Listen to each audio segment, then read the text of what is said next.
1, 2, 3, 4, 2, 2, 3, 4, 1.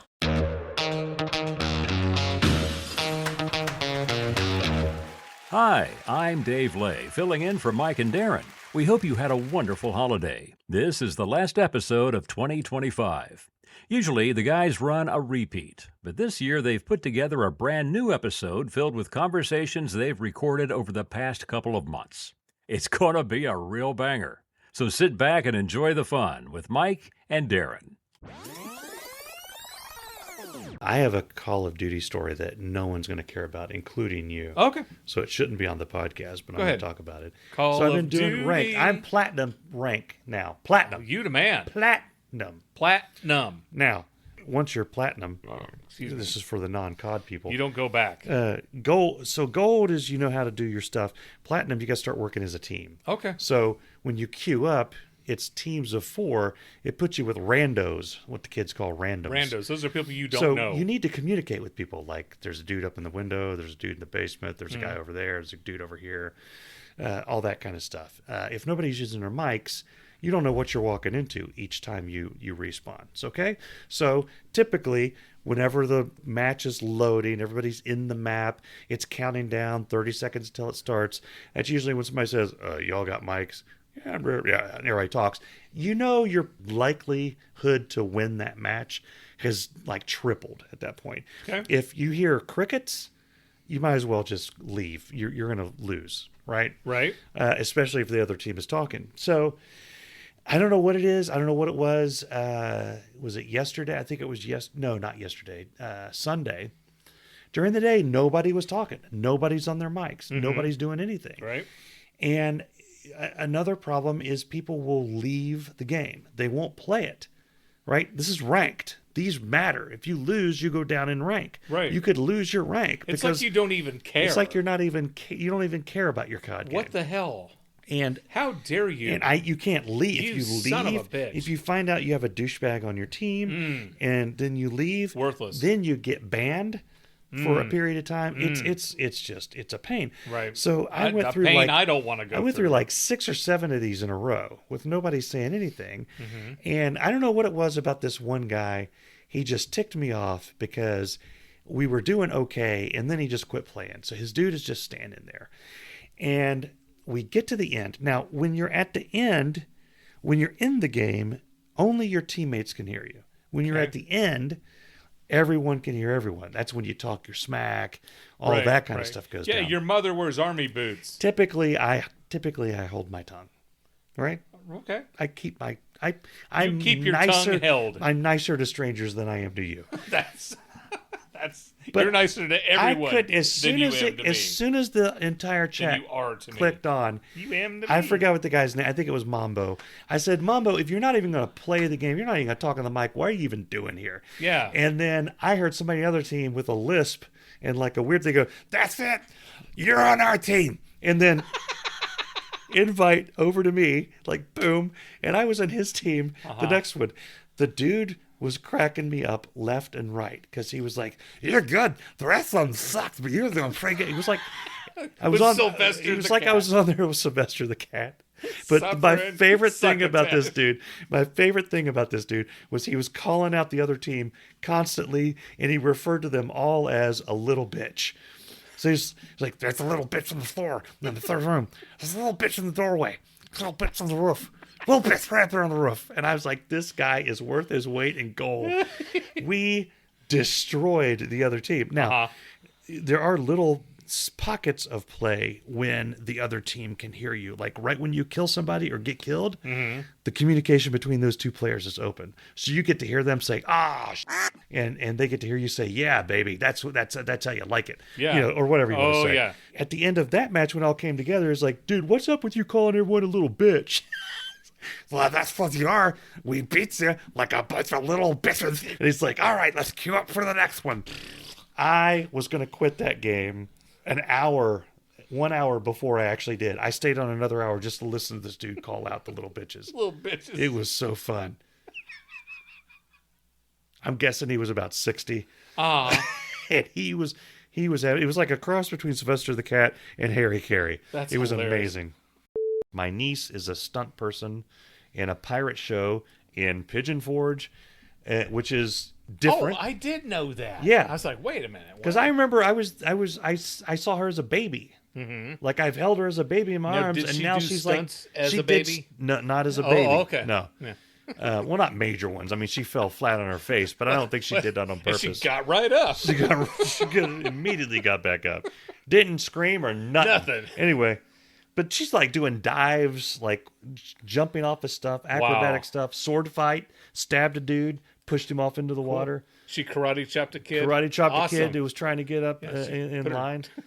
It was impressive. I just kept saying, "Yeah, there she is. I know that She person right beat there." the crap out of Piglet. I've been. How many Reds games have you been to, Mike? A few. I've only the been last to place I worked. We kept getting free tickets. Yeah. We got free diamond tickets once. I had free diamond tickets once. That was amazing. Yeah. You just sit there and you just say, "I want, I want I want a hot dog. I And want they another just- hot dog, and it's they free. bring you one. Yeah. No, I had a client.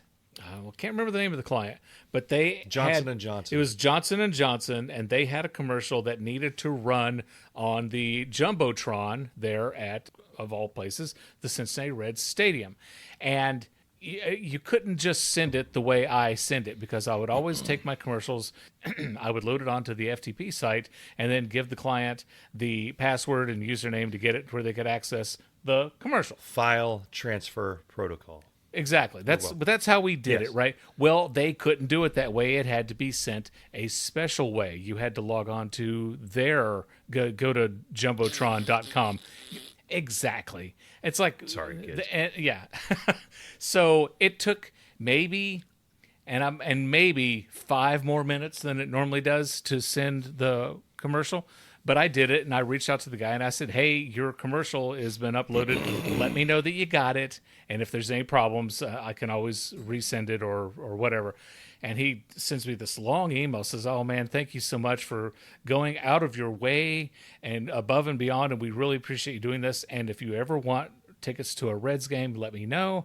So I reached out to my friends, and I said, "Hey, do you want to go to a Reds game?" And we said, "Yeah, and let's go on this Friday in August or something."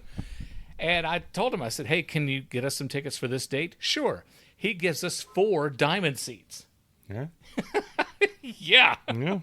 And diamond seats are the bomb. Absolutely the bomb. So, and now that I've watched a ball game in a suite, and I've watched the ball game in diamond seats, and I can't go back and just sit with the commoners now. Oh yeah. Because we went to a game after the diamond seats, and I'm like, I don't even know what this is. Yeah. Well, this isn't even the same city. No, after anymore. you go No. and see a game especially if you go up in one of the suites. Remember we saw Metallica in a suite. Yes. And then the very next concert I saw, I'm like, are you kidding me? I Where's know. the sliders? Where's just the bucket of beers? The trough of beers that we just go over and Where's we our grab one? own bathroom? Where's the Yeah. party bus limo that Where's we were the in? beef? Yeah. But yeah, I think it was the private bathroom that really sold it for me. Oh yeah. It Dude. was our anniversary. Happy anniversary. Thank you. 2 days ago, and we were supposed to go out to eat, and I got reservations at Eddie Bowers. What is it? Eddie Merlot's.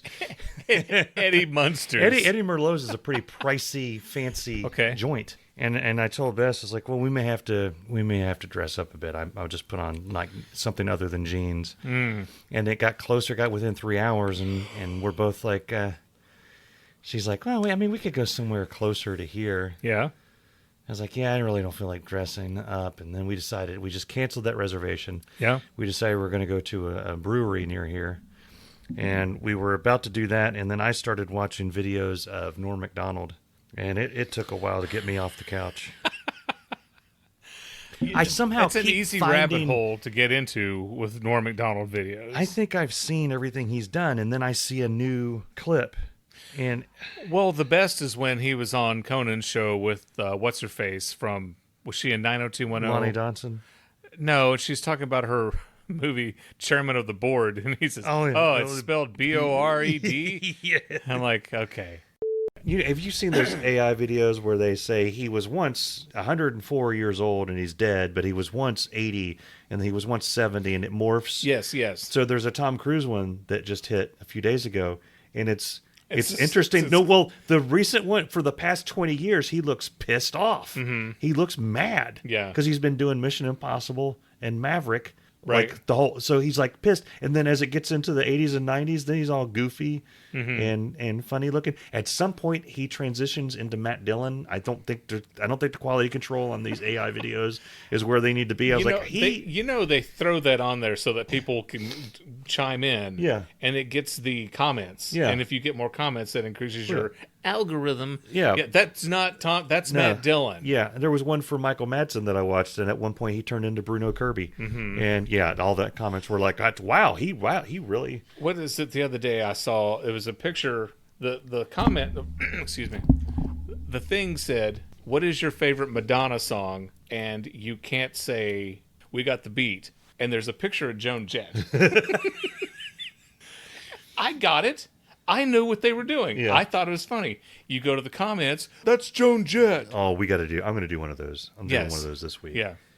And then there's people who absolutely love it. I'm like, have you ever had chili, like actual chili, like homemade chili? If I find somebody that loves Cincinnati chili, I pull my children closer. I don't want them. That's right. They're not allowed at their home. No. If there's like a carpool, I'll just drive my own kids somewhere.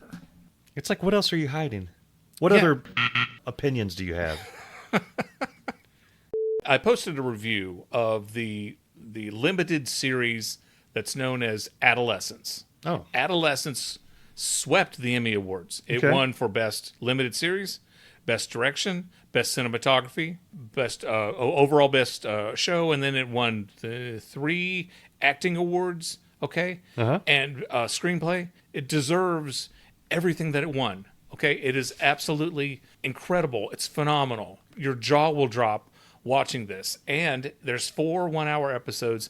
Each episode is shot in one take. The camera is rolling and it moves, and your mind will be blown at how they do it. And I'm telling you, it's not gimmicky. After watching it, it's the only way they could tell this story. Okay. It adds to the intensity. It adds to the chaos. It makes you feel like you're part of the story. Okay. And I recommended this. I said, 8++. I can't say anything better about this. And I got this text from an old friend, not the same one who called me at 11:30. Okay. And the text was, "Thank you for Adolescence." Okay. That's all it said. Wow. And I just want to let people know I had absolutely nothing to do with the production, with the with the lighting. Yes. I had nothing to do with the casting. No. I had nothing to do with the distribution. I was not involved in getting the show on Netflix. I was not involved with the process that they went through to have it be nominated for Emmys. And we can't even spell the word adolescence. I had to have AI spell check it for me. I had nothing to do with it. Yeah. I mean, thank you. I think, you're welcome for the the text, but I had nothing to do with it. Thank you for Adolescence. Yeah. Like, you're welcome. Why don't you go back to San Francisco with the rest of the Jews? What? We are live now. Yeah, I know. Yeah, I know. Okay. I know. Yeah, These aren't my thoughts. I'm quoting South Park. Okay. No one's ever gotten in trouble quoting South Park before. No. Certainly not us. They are somewhat immune from everything. It's what they can do anything they want. I do wonder if they've ever pitched an idea and Comedy Central is like, whoa, no. Because there has never been anything I've seen. I can't possibly imagine something that Comedy Central would say, no, we're not doing that. Yeah. I mean, I can't even say out loud some of the things they've done on that show. I'm surprised that you're still a fan of South Park because of the episode with Bono and the world's giant. Oh, I thought it was hilarious. Most giant-sized turd. Yeah. He hated P.F. Chang's.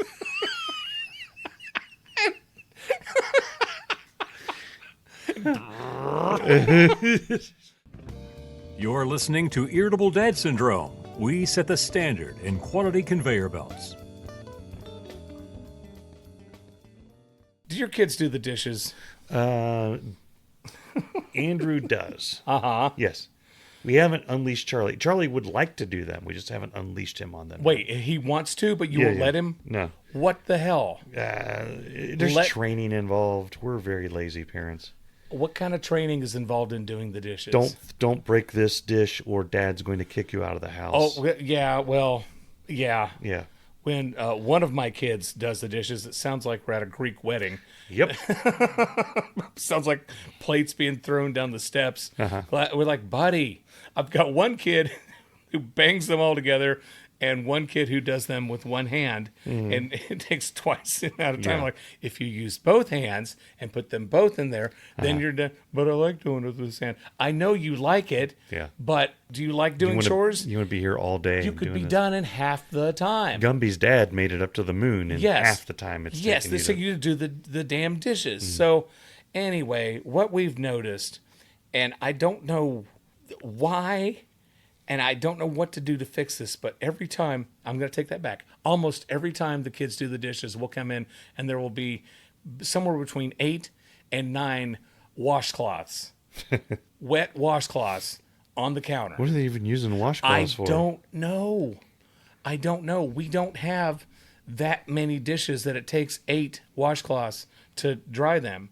Yeah. We just don't. And so I think if there's 2 there from tonight's Tuesday. Yes. So if there's 2 there from Tuesday, I have a feeling that on Wednesday they will get 2 new ones. Uh-huh. Right? When Yeah. the one that was used to dry the night before, if you hang it, it will dry and you can use that one Yes.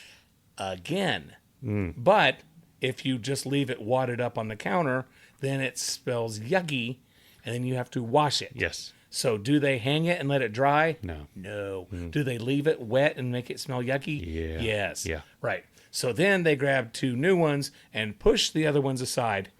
And then they will dry said dishes because I like my dishes dried and put away. I don't know what to tell you. And the reason I'm saying this is because they don't listen to the podcast anymore. Yeah, So I there can you go. bitch about them all There I you go. want. There you go. And they're not going to hear this. Yep. I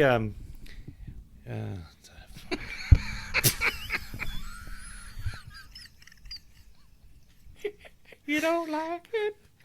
when I remember so I have my set that I do in our house at all times. Okay. Anybody drops anything, just put that Put anywhere. that anywhere. I started doing that But- too. but- just put that anywhere. If I get a chance to do them out in public, Did you pay for that? much to my family's chagrin, Mm-hmm. if I nail one in public, I cackle like a psychotic man. Uh-huh. And oh my God, Charlie can't help but laugh. Andrew's face goes blood red. Mm-hmm. Bess acts like she's reading something or looking out the window. Like, All of a sudden, she's somebody like else's wife. she goes from being my wife to my caretaker. Yeah. all of a Yeah. sudden. Well, that's only Yeah. days away. Thing I do to Bess is anytime she says it's okay or whatever, I was like, Uh-huh. no, Bess, it's not okay. No. And the more inappropriate of a situation that we're in that I do that, Mm-hmm. the harder she laughs. we were in Kroger. Wait, the hell? you went Krogering together? Occasionally it happens. We were Krogering together, and she's like, we're looking at spaghetti sauce or something, and she said, well, this one's okay. And I'm like, no, Bess, it's not okay. And she's looking, it's a mixture of laughter and, oh my God, everyone here is going to think I'm a battered person. Bess gave me some wisdom. I said, when should you get more toilet paper? And she said, before your next... Before you need it. Yes. Before. Because we were in a text discussion. She wanted me to get more toilet paper. And like, when do we need it? And she's like, well, before someone... Yeah. Brilliant. Actually, you don't need it. I mean, Yeah, you do. no. You need it before. It's nice to have on hand before. Yes, but, it is. But Okay. My God, Hurt and Rusty Cage are the 2 greatest. Yeah. Yeah, that was my impersonation of Rusty Cage by Johnny Cash. Thank you. There's a tip jar at the door.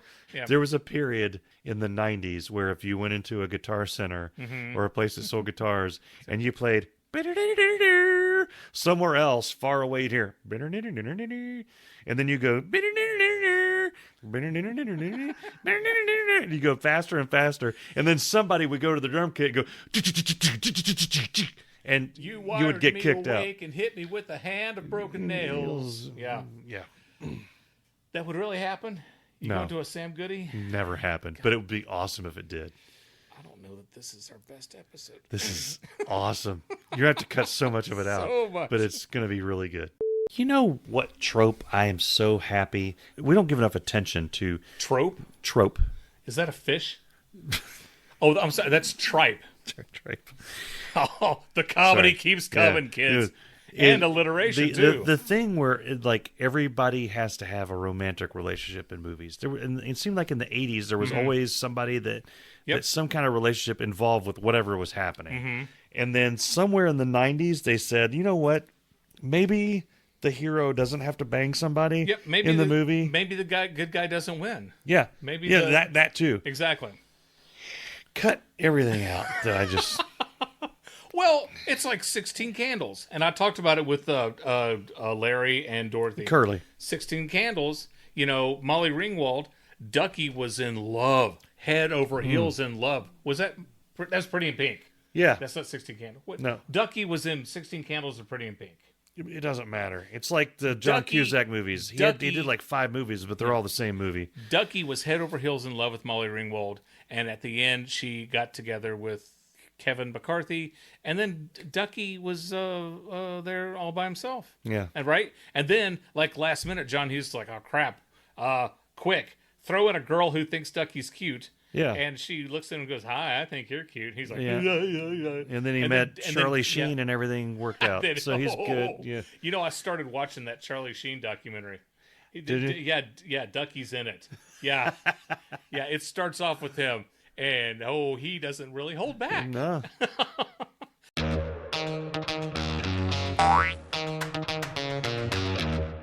Something that's been bothering me. What's that? And I can't believe it took me this long. And maybe it's because I don't do this professionally. I think all we need at this point, I need to get like a black cloth to go across here. Yeah. To knock out that white. And I'm not again.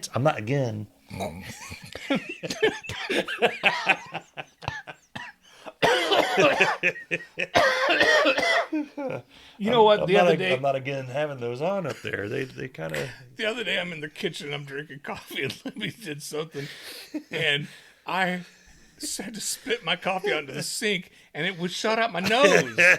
Coffee shot out my nose, and then she was laughing so hard. She's like, "I'm sorry." I'm like, "You're not sorry. You're laughing too hard to be sorry."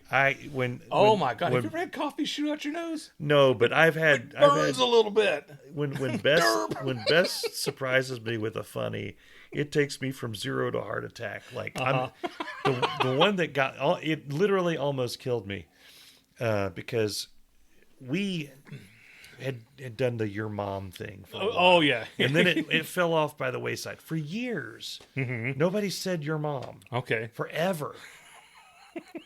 And then it was just last year, I think it was. She had left something on my nightstand. And she's like, "Can you reach over and get the thing?" It's like, I can't reach. And then it was like this long silence. And she says, "Your mom can reach."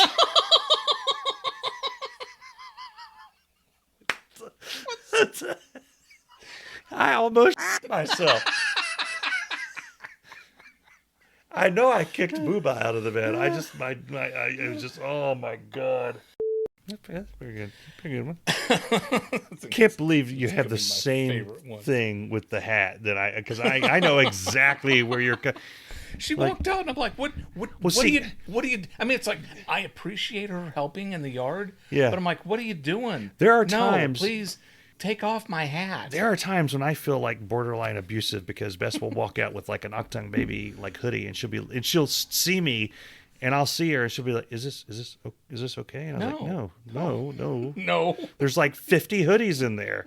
Get one of the Irritable Dad syndromes. Nobody cares about those. No. Put that on. Check. Check. 1 2 1 Okay, 2. we're going. Okay, I'm going to tweet out that we're live. Oh, okay. I'm listening to what you're saying. You're going to X that if out. you feel comfortable with me doing that while you're that's talking fine. your then fine. go ahead. Well, If not, if you haven't want started- excuse me, if you want my, No, you excuse me. by the way, I had to. Pull I was listening. I had to pull the "It's my podcast" too last week. I had a podcast thing. No, I was watching a thing. It was like a video podcast thing while I was grinding my camos. Black Ops 7 just hit, so all my camels have been reset to 0. So I got to grind my camels. Your camels. Grinding them like a beast. Yep. And one of the hosts was talking, and the other one tried to say something. He's like, "Excuse me." I came very close to throwing in the comments. That's my bit. That's my jam. What are you doing? That's me. But yeah, I had to pull the "It's my podcast" too, because as soon as you started talking about Rush, I knew we would never, ever get onto a topic there again. This episode of Irritable Dad Syndrome contains sequences of flashing lights that may affect viewers who are susceptible to photosensitive issues. That's right. I remember when Zima didn't Zima come out. When was it? The late 90s or mid 90s? Early 90s. Early 90s. Yes. It was kind of a thing when I was starting college. And I remember the first time I had a Zima, I thought this is like Space 8. I felt like I was in wave of the future. You ever seen Demolition Man with Sylvester Stallone, where he Yes. goes to Taco Bell and moves the seashells to poop? I felt like this is the future. This is this is where it's at. And then somebody at some point in a bar put a Jolly Rancher in a Zima. Yes, I was gonna say people would put Jolly Ranchers in Zimas. What that did was it made the Zima pink. And I didn't notice any difference in the taste. No. It still tasted like sweaty 7-Up. like Sprite that had gone bad. Sprite that had gone down the wrong path in life. Past its expiration date. Sprite that had like a bandana Hung out with covering the part of wrong its crowd. face, Exactly, yeah. holding you up outside of 7-Eleven. Exactly. And it was not good. No. It was not good in the same way that Bud Light is not good. Oh man. Oh, it was so bad. The last time I was out with friends and I was at a bar, the only beer they didn't have any beer on tap that I liked, and I said, "Well, okay, I'll have a Bud Light."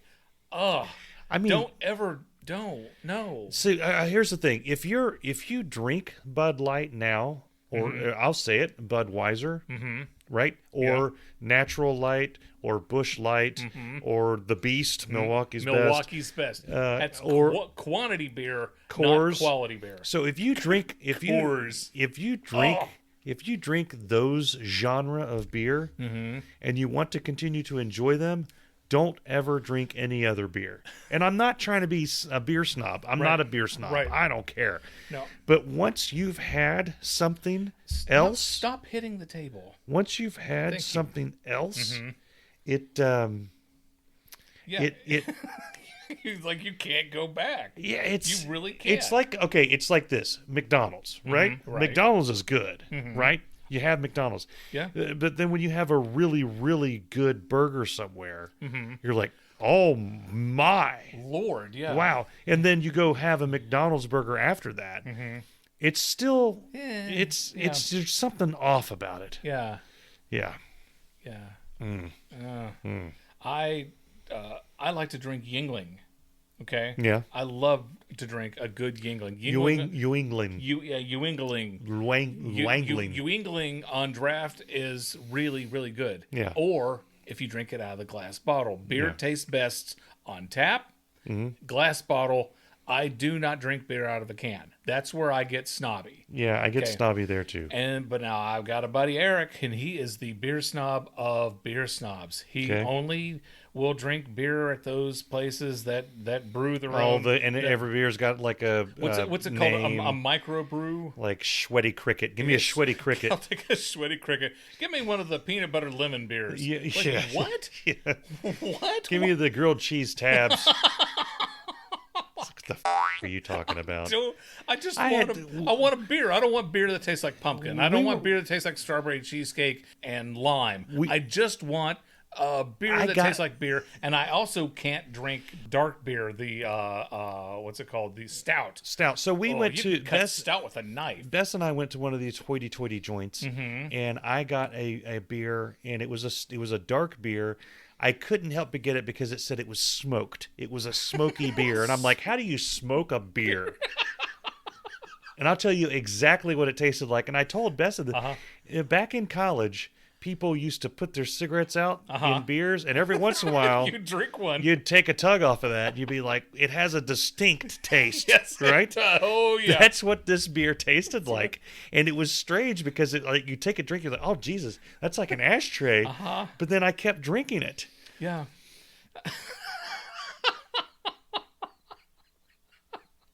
How do you smoke? I don't know how they smoked the beer. know, I think they I just know. scraped ashes into the. I don't know, man. I know, but I was like, if you ever go to one of those places, if I'm in front of you, just ask me to step aside. I will. I'll move over and I'll try and figure out what I. Because, I look. All I do is I scan for the Hellas or Hellas-like, and that's my jam. That's why I like the harp. I like the Stella Artois. Those are my jams. I don't know if I ever told you this, but my Uncle Jerry, who's no longer with us, he passed away a long time ago.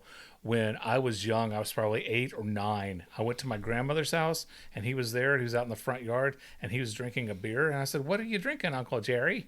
And he says, "Oh, I'm drinking a beer." And he says, "You want to try it?" And I'm like, "Sure." Oh, my Lord. I took a sip of it. It was Stroh's. It was a tall boy. It was a can of Stroh's. Okay. And it was warm. Yeah. Oh. Me. That's why I never drank beer until I think my 4th year in college was the first time I'm trying to think. So when I went to OU, Ohio University in Athens, there were 23 bars on a street, and it was Court Street. It's called the Court Street Shuffle. It was kind of a scam because there's other streets that were involved. One of the bars is a biker bar called the Smiling Skull. Right? That sounds like a fun bar. And on the other end of the town is the bar that they let 18-year-olds in, but they don't let them drink. Wink, wink, nod, nod. And they play like, oh, what a night. Late December 1963. Okay, so what you do when you do the Court Street Shuffle, if you do it properly, you start at the Smiling Skull because you do not want to be drunk in the Smiling Skull if you're not a townie. Now, in my later years at OU, my last year, the Smiling Skull was right near where I lived. So I went in there all the time, but I was allowed. I was at that point. I'd been there for like 5 years. I was a townie, right? But new people coming in, you watch it. Just a bunch of Harleys parked out front. You walk in. I swear, every time I walked in, every time it was either. I know this sounds cliche. It was either "Bad to the Bone" by George Thorogood, something by Ted Nugent, or "'Cause I Got Cat Scratch Fever," or something from the Black Album that's not Enter Sandman. Okay. Wherever I may roam. Sad but true. Yeah, sad but true. Those things matters. are playing in there. But anyway, forgot where I was going with this. Oh, so halfway, I think the bar was called the Nickelodeon. I had a friend, Stapleton, and I went out all the time. My last couple years at college, and he and I were on the same level in terms of we were sick of being in school. Just screw it. I think he was in engineering as well. And when you at this bar, they had all their taps lined out, right? And there was a wooden cask in the wall. And I'm pointing. This is an audio podcast. I'm pointing to the left wall over where the are. Right? Right. There's just a cask hanging out with a tap. And all the beers, this was in the 90s, okay? So all the beers were like $3 or $4 for a draft. And then we asked the dude about the thing. We're like, what's in the cask over there? He's like, that's Stroh's. Oh. And we're like, how much is a Stroh's? He's like, $1 a pint. So we started drinking Stroh's all the time. Oh. We go in for $5. We're like, we can either have 1 beer each or 5 each of Stroh's. Now, the first time you drink 5 Stroh's, quantity beer, not quality beer. You're going to have a rough day the next day. Oh, but after about a year of doing that, Stroh's it begins to take on a life of its own. It's like diet soda. You don't really ever like the taste of it. No. You just get used to it. It starts out like Tab. Tab. And then slowly becomes New Coke. Never quite reaches Classic Coke. No. Gets close though. Oh my God, Gatsby's was our bar. Okay, Gatsby's was a block down the street from our TV station, and on a bad night we would be there at 8 o'clock. on a pretty good night, we would get there like 9:45. They started charging cover at 10. So we always got there like 15, 20 minutes before they started charging the cover. And then we would go, and there was this round table in front of the big glass window, and that's where we always sat. If you were looking for me, Jim, Shannon, or Chad, or Donnie, okay, on a Friday or Saturday night, that's where you found us. Round table, Gatsby's, okay? And for the longest time, we drank Foster's on draft, okay? And Foster's back in the day, the big oil can. Australian for beer. Yeah. And I loved drinking Foster's, okay? And so we would go there, and we would get, I would get like the first pitcher, and then Jim would get the second one, whatever. We'd all take turns buying pitchers of beer. And the bartender, I don't think he did this to anybody else. He really liked us. He would give us Frosty mugs. Yeah. Oh, he'd get the mugs out of the freezer. Here you go, fellas, whatever. So like I said, we always got there at like 9:45. There was one night, I don't remember what was going on. It was running late. I didn't get there till like 10:30. I walk in, all the guys are at the round table. I was like, hang on, let me go get a mug. I go to get my mug. The bartender looks at me and goes, where have you been? I've been worried sick. You're going to have to call next time and let me know you're running late. And he gave me a Frosty mug. That's awesome. That reminds me, we hit a point in our nightly endeavors where we would walk in and there would be two Strohs sitting because we sat at the same seats all the time too. Mm-hmm. Yeah. They would just see us come in, they just get them and put them down. And I'd be like, the first time that happened, I'm like, what's this? And they're like, well, that's what you're going to get, right, Strohs? I'm like, oh, okay. Yeah, just make sure that's what we're gonna get. Wasn't for somebody else. Yeah. Then he looked at me like I was out of my mind. How dare you question this? Well, that's going to do it for us this week. If you want to hear more episodes, you can check us out at IrritableDadSyndrome.com. Happy New Year, and we hope to see you in 2026 on Irritable Dad Syndrome. Irritable Dad Syndrome is a Mike Odell, Darin Cox production.